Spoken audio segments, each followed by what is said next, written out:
வணக்கம். நான் டாக்டர் பிரபு பேசுறேன். மூளை நரம்பியல் அறுவை சிகிச்சை நிபுணர் ஈரோட்டிலிருந்து. ஒவ்வொரு வாரமும் மூளை மற்றும் தண்டுவடம் சம்பந்தப்பட்ட நிறைய விஷயங்கள பத்தி நம்ம டிஸ்கஸ் பண்ணிட்டு இருக்கோம். மக்களாகிய உங்களுக்கு இந்த மூளை மற்றும் தண்டுவடம் சம்பந்தப்பட்ட எந்த ஒரு சந்தேகம் வந்தாலும், இந்த வீடியோஸ் எல்லாம் பார்த்தீங்கன்னா, உங்களுக்கு ஒரு தெளிவான மனநிலை வரணுங்கிறதுக்காக தான் இந்த வீடியோஸ போடுறோம். நம்மளோட வீடியோஸ்ல ஆரம்பத்துல தலைவலிய பத்தி நம்ம நிறைய பேசியிருக்கோம். அதாவது மைக்ரேன் தலைவலினா என்ன? டென்ஷன் ஹெட்டேக்னா என்ன? அது எப்படி வரும்? ஏன் வரும்? எல்லாத்த பத்தியும் பேசியிருக்கோம். என்னோட வீடியோல டேஞ்சரஸ் ஹெட்டேக் அப்படிங்கிற ஒரு டாபிக்லையும் நான் பேசியிருக்கேன். நிறைய பேர் என்கிட்ட கேட்குறது தலைவலியை பற்றி அவங்க கேட்கும்போதே முதல் கேள்வி, டாக்டர் பிரெயின் டியூமரில் எந்த மாதிரி தலைவலி வரும் அப்படின்னு கேட்குறாங்க. அவங்களுக்காக தான் இந்த வீடியோ. மார்னிங் எந்திரிச்சோடனே தலைவலியோடு எந்திரிக்கிறோம், அவங்களுக்கு தலைவலியோட வாந்தி இருக்குது, இல்லை கண் பார்வை ப்ராப்ளம் இருக்குன்னா டெஃபினட்டாக அந்த மாதிரி தலைவலியெல்லாம் நம்ம மருத்துவர்கிட்ட ஆலோசனை வாங்கணும். என்கிட்ட ரீசெண்டாக ஒரு பேஷண்ட் வந்தாங்க. ஸ்டார்டிங்கில் அவங்களுக்கு காலையில் எந்திரிச்சோடனே தலைவலி இருந்துச்சு. அப்போ அவங்களுமே அதை ஸ்ட்ரெஸ்ன்னு நினச்சாங்க. அவங்க ஹஸ்பண்ட் இவங்க நிறைய ஸ்க்ரீன் பார்க்குறாங்கன்னு நினச்சிட்டு இந்த தலைவலியை ஒரு ஜென்ரல் ப்ராக்டிஷனர்கிட்ட போய் கேட்கும்போது அவரும் பெயின் கில்லர் கொடுத்துருக்காரு. அந்த பெயின் கில்லருக்கு கேட்கல. 3 மாதம் கழித்து அவங்க என்கிட்ட வரும்போது அவங்களுக்கு ஒரு எம்ஆர்ஐ ஸ்கேன் பண்ணோம். அந்த எம்ஆர்ஐ ஸ்கேனில் ஒரு லெமன் சைஸில் மூளையில் ஒரு சின்ன கட்டி இருந்துச்சு. ஸோ அவங்கக்கிட்ட நான் சொன்னது உங்கள் மூளையில் கட்டி இருக்குங்க, இதுக்கு நம்ம ட்ரீட்மெண்ட் கொடுக்கணும்னு சொன்ன உடனே அவங்க பயந்துட்டாங்க. டாக்டர் 3 மாதத்துக்கு முன்னாடியே நான் வந்திருக்கணுமா அப்படின்னு முதல் கேள்வி கேட்டாங்க. ஆமாம், டெஃபினட்டாக இந்த மாதிரி நான் சொன்ன காலையில் எந்திரிச்சொன்னே தலைவலி, வாந்தி, கண் பார்வை இதெல்லாம் பிரச்சனை இருந்துச்சுன்னா ஜென்ரலாக நீங்கள் ஒரு நியூராலஜிஸ்ட் கிட்டேயோ இல்லை நியூரோ சர்ஜன்கிட்டயோ போய் நீங்கள் கன்சல்ட் பண்ணிக்கணும். இந்த மாதிரி வரக்கூடிய பிரெயின் டியூமர் ரிலேட்டட் தலைவலியை பற்றி நம்ம டீட்டெயிலாக பார்க்கலாம். தொடர்ந்து இந்த வீடியோ பாருங்கள்.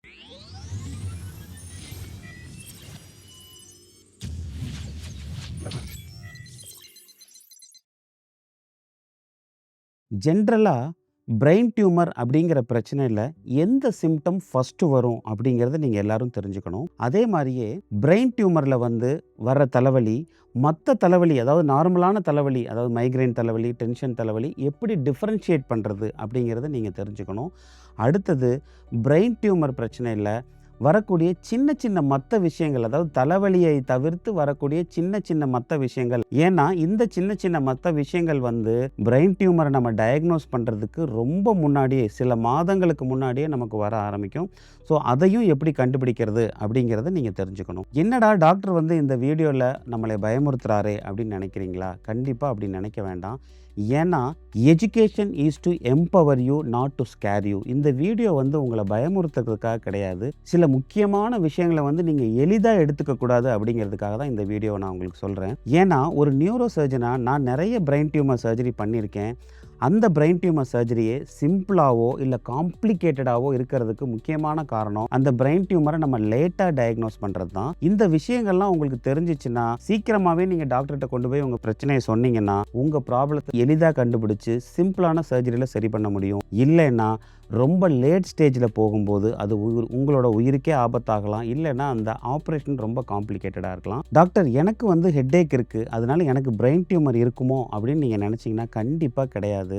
99% வரக்கூடிய தலைவலிகள் எல்லாமே சாதாரண தலைவலிகள் தான். ஆனால் அந்த 1% தலைவலி மட்டும்தான் பிரெயின் டியூமர்னால வரக்கூடிய தலைவலி. இந்த வீடியோவில் கேரக்டரிஸ்டிக் ஃபீச்சர்ஸ், அதாவது பிரெயின் டியூமர் இந்த மாதிரி தலைவலி இருந்தால் இது பிரெயின் டியூமராக இருக்கலாம் அப்படிங்கிற விஷயங்களை நான் சொல்ல போகிறேன். இதை நீங்கள் கவனமாக கவனிச்சிங்க. அதில் முதல் விஷயம், ஏர்லி மார்னிங் இன்க்ரீசிங் ஹெட்டேக். காலையில் எந்திரிச்ச உடனே உங்கள் தலைவலி அதிகமாக இருக்கா அப்படின்னா நீங்கள் அந்த தலைவலியை நீங்கள் கவனிக்க வேண்டிய ஒரு முக்கியமான தலைவலி. ஏன்னா ஜென்ரலாக நம்ம படுக்கும்போது, நம்ம உட்காந்துருக்கும் போதோ நிற்கும் போதை விட படுக்கும்போது நம்ம மூளைக்கு, அதாவது நம்ம ஸ்கல்குள்ளே இருக்கிற அந்த ப்ரெஷர், இன்ட்ராக்ரேனியல் ப்ரெஷர் அப்படின்னு சொல்லுவோம், அந்த ப்ரெஷர் கொஞ்சம் அதிகமாக தான் இருக்கும். அதுவே மூளைக்குள்ளே ஒரு கட்டி இருந்துச்சுன்னா அந்த கட்டி அந்த ஸ்பேஸை எக்ஸ்ட்ராவாக ஆக்குப்பை பண்ணும்போது இன்னமும் மூளையோட அந்த பகுதிகள் அழுத்தத்துக்கு போகும்போது அப்போ அந்த தலைவலி அதிகமாகிறதுக்கு வாய்ப்பு இருக்குது. ஸோ காலையில் எந்திரிக்கும் போது உங்களுக்கு தலைவலி அதிகமாக இருந்துச்சு, ஏர்லி மார்னிங் வர்சனிங் ஹெட்டேக் அப்படின்னா இது பிரெயின் டியூமர் தலைவலியாக இருக்கலாம். ஏன்னா நார்மல் டென்ஷன் ஹெட்டேக் எப்படி இருக்குன்னா நாள் ஆக ஆக, அதாவது நீங்கள் ஸ்க்ரீன் பார்க்குறனால, டென்ஷன் ஆகிறனால, ஸ்ட்ரெஸ் ஆகிறனால, வேலை பளு அதிகமாக இருக்கிறனால ஈவினிங் ஆக ஆக உங்களுக்கு தலைவலி அதிகமாச்சுன்னா அது டென்ஷன் ஹெட்டேக். அதுவே பிரெயின் டியூமர்னால வர ஹெட்டேக் நீங்கள் எந்திரிக்கும் போது அந்த கிராவிட்டினால மூளையில் இருக்கிற அந்த சிஎஸ்எஃப்னு சொல்லக்கூடிய அந்த ஃப்ளூயிட் வந்து கொஞ்சம் கீழே ட்ரைன் ஆகும்போது தலைவலி பெட்டராக இருக்கும். டென்ஷன் தலைவலி வந்து நாள் ஆக ஆக உங்களுக்கு வந்து அதிகமாகிறதுக்கு வாய்ப்பு இருக்குது. அதே பிரெயின் டியூமர் தலைவலி வந்து அந்த ஒரே நாளில் வந்து மார்னிங்லேருந்து ஈவினிங் ஆகும்போது உங்களுக்கு அந்த தலைவலியோட தீவிரம் குறையிறதுக்கு வாய்ப்பு இருக்குது. ரெண்டாவது கேரக்டரிஸ்டிக் ஃபீச்சர்னு பார்த்தீங்கன்னா இட்ஸ் ப்ராக்ரெசிவ். பிரெயின் டியூமர் தலைவலி வந்து முதல் வாரத்தில் வரும்போது மைல்டாக இருக்கும், ரெண்டாவது வாரத்தில் வரும்போது ஒரு மாடரேட்டாக இருக்கும். அதுவே 4வது வாரம் இல்லை 1.5 மாதம் கழித்து பார்த்தீங்கன்னா கொஞ்சம் கொஞ்சமாக அதோட தீவிரம் அதிகமாகிட்டே போகும். ஏன்னா பிரெயின் டியூமர் கொஞ்சம் கொஞ்சமாக வளர வளர வளர மூளையில் வந்து ப்ரெஷர் அதிகமாகும் போது அந்த வளர்ச்சினால் அந்த தலைவலியோட தீவிரம் அதிகமாகிட்டே போகும். அதுவே மைக்ரைன் தலைவலி பார்த்தீங்கன்னா ஒரு 2-3 நாளைக்கு வந்து சிவியராக இருக்கும், அப்புறம் ஒரு 2-3 வாரத்துக்கே தலைவலி இல்லாமல் கூட இருக்கலாம். இது வந்து ஒரு சைக்கிளிக்கல் சேஞ்சாக இருக்கும். ஸோ அதனால் மைக்ரைன் தலைவலி வந்து விட்டு விட்டு வரதுக்கு வாய்ப்பு இருக்குது. இல்லைன்னா ஒரு 2 வாரம் இருக்கும், அப்புறம் 2 வாரம் இருக்காது. ஆனால் பிரெயின் டியூமர் தலைவலி slowly it's become worsening, progressively it will increasing. இதை நல்லா தெரிஞ்சுக்கங்க.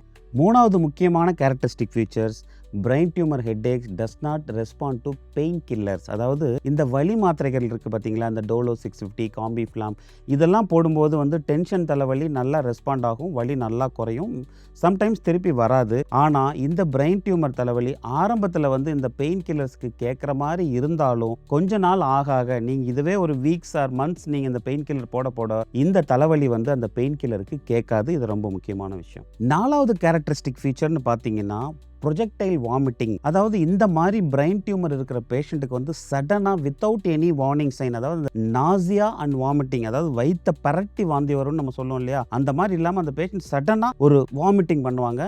இது எதனாலன்னு பார்த்தீங்கன்னா கொஞ்சம் கொஞ்சமாக அந்த கட்டி வளரும் போது இன்ட்ராக்ரேனியல் ப்ரெஷர், அதாவது மூளையில் ப்ரெஷர் அதிகமாகும் போது டைரெக்டாக இந்த ப்ரெஷர் வந்து மூளையில் இருக்கக்கூடிய அந்த ஏரியா போஸ்ட்ரீமா அப்படின்னு சொல்லக்கூடிய வாமிட்டிங் சென்டரை ஸ்டிமுலேட் பண்ணும்போது பேஷண்ட்டுக்கு வந்து டைரெக்டாக வாந்தி வந்துடும். இந்த ப்ரொஜெக்டைல் வாமிட்டிங் வந்து ரொம்ப ரொம்ப முக்கியம். ஸோ நான் ஹெட்டேக்கை பற்றி சொன்ன இந்த 4 விஷயங்களையும் நீங்கள் கண்டிப்பாக கவனிக்கணும். அடுத்தது தலைவலியோட வரக்கூடிய ஒரு முக்கியமான 2வது சிம்டம் அப்படின்னு பார்த்தீங்கன்னா நம்மளுடைய பார்வை குறைபாடு, அதாவது விஷன் சேஞ்சஸ். பிரெயின் டியூமரில் வந்து இந்த பார்வை குறைபாடு எப்படி ஏற்படுது அப்படின்னு நீங்கள் பார்த்தீங்கன்னா ஜென்ரலாக நம்ம கண்ணிலிருந்து பார்க்கக்கூடிய நம்ம விஷயங்களை வந்து நம்ம கண்ணிலிருந்து ஆப்டிக் நர்வ் தான் வந்து பிரெயினுக்கு எடுத்துகிட்டு போகுது.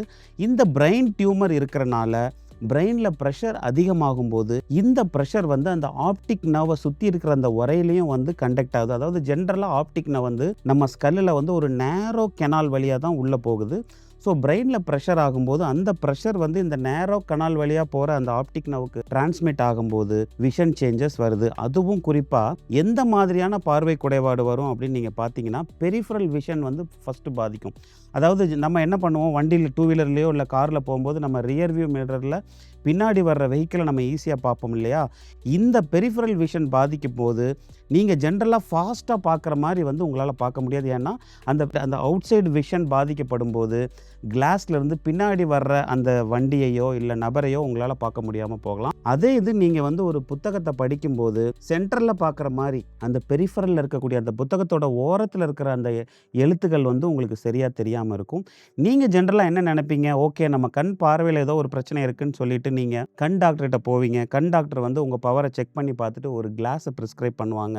அந்த கிளாஸை நீங்கள் போடுவீங்க. திருப்பியும் வந்து உங்களுக்கு அந்த ப்ராப்ளம் அதே மாதிரி இருக்கும்போது திருப்பியும் நீங்கள் கண் டாக்டர்கிட்ட போகும்போது உங்களுக்கு அந்த பவரை வந்து அவங்க ரிவைஸ் பண்ணி கொடுப்பாங்க.